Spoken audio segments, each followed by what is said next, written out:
สบายดีกล่าวทักทายสบายดีพ่อแม่พี่น้องเบิดสุกูสุคนเนาะบ่อยเป็นพ่อพี่น้องทั้งฝั่งลาวหรือทั้งฝั่งไทยหรือทั้งต่างประเทศก็ยินดีต้อนรับสู่ช่องบ่าวต้อมบ่าวลาวชาแนลที่เก่าพี่น้องเมื่อนี้มาโผล่อยู่ป่าพี่น้องว่าสิมายิงนกพี่น้องเราะมื้อนี้หายิงนกมายิงนกปัดพ่อจักจั่นก็เลยบ่มีแนวติดจักจั่นแล้วมาถ่ายเอาแต่เสียงมันพี่น้องเสียงวิ่งวิ่งวิ่งเลาะยิงนกพี่น้องมื้อนี้มาลองปืนใหม่พี่น้องเนาะบ่ต้อมได้ปืนใหม่ถือว่า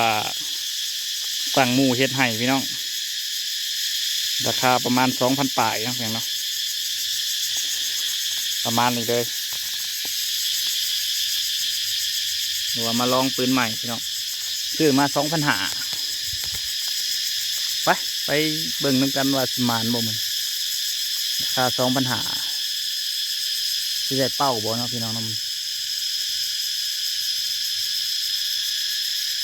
ไปเบิ่งนำกันเลยพี่น้องพาเลาะป่ากัน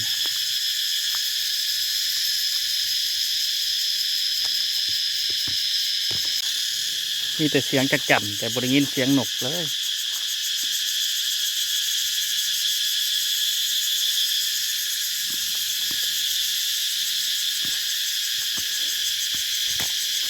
มีแต่จักจั่นห้องวีวีวีวี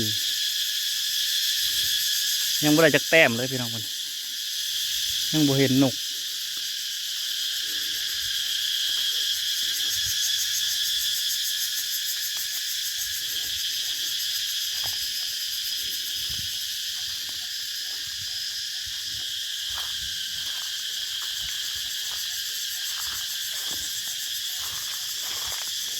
โอ้โหยังไง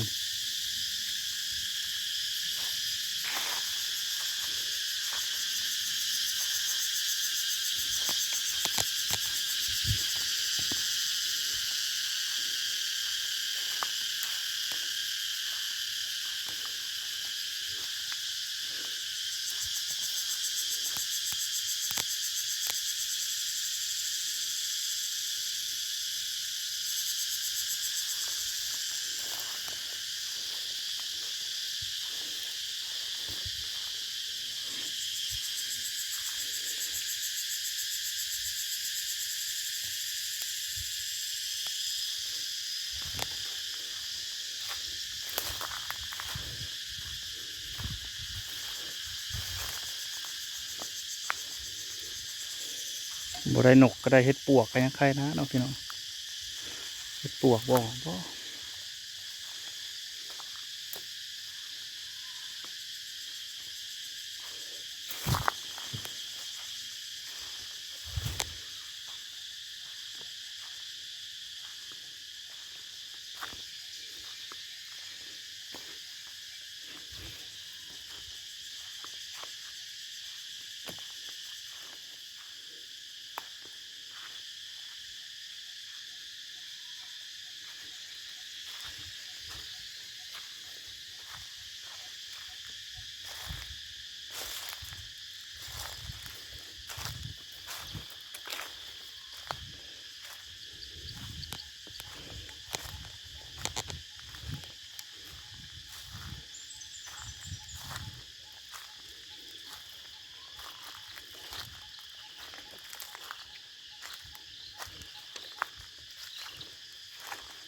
่มานพี่น้องบ่มีอยู่ใน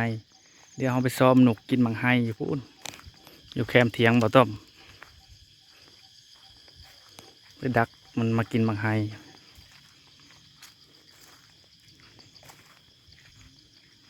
โอ้โกกบางไฮกำลังซุกพี่น้องเนาะไป